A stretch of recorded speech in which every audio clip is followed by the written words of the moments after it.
এবার যে খবরটির দিকে নজর রাখবো আপনাদের জানিয়ে রাখছি, আরজি কর নিয়ে ইতিমধ্যে গোটা দেশ উত্তাল। আর আরজি করের পর এবার উত্তরাখণ্ড থেকে উঠে এলো আরো একটি ধর্ষণের খবর, যেখানে একজন নার্সকে ধর্ষণ এবং পরে খুন করা হয়েছে। হাসপাতাল থেকে বাড়ি ফেরার পথে নার্সের সাথে ঘটে ঘটনা, যা ঘিরে চাঞ্চল্য ছড়িয়ে পড়ে। 8 আগস্ট বিলাসপুরের বসুন্ধরা রোডে পাওয়া যায় ওই নার্সের দেহ।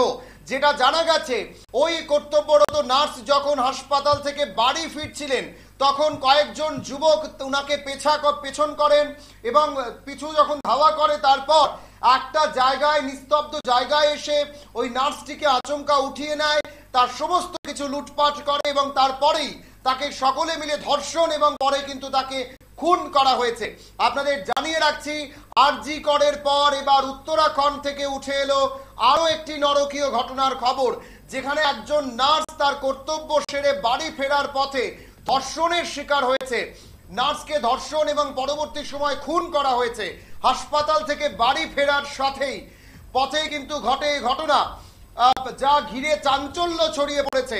8 আগস্ট বিলাসপুরের বসুন্ধরা রোড থেকে পাওয়া গেছে সেই নার্সের দেহ। যখন ওই নার্সটির সমস্ত কিছু লুটপাট করে নিয়ে যাওয়া হয়ে গেছে, তার সঙ্গে যা ছিল তার সমস্ত ব্যবহারিক জিনিসপত্র নিয়ে যাওয়া হয়ে গেছে।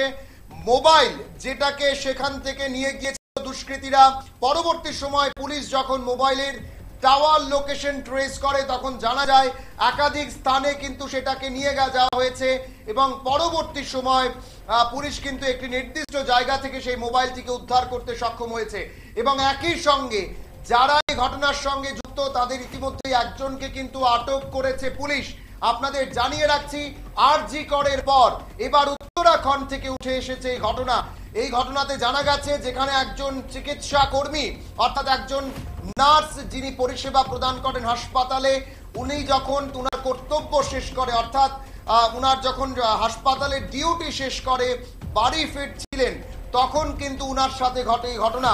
হাসপাতাল থেকে বাড়ি ফেরার পথে রাতে এই ঘটনা এবং উনাকে প্রথম কয়েকজন যুবক পিছন থেকে ধাওয়া করছিল এবং পরবর্তী সময় উনার সমস্ত কিছু ছিনতাই করে নিয়ে যাওয়া হয় এবং উনাকে সেখানে ধর্ষণ করা হয়। ধর্ষণের পর কিন্তু তাকে খুন করে ফেলা হয়েছে।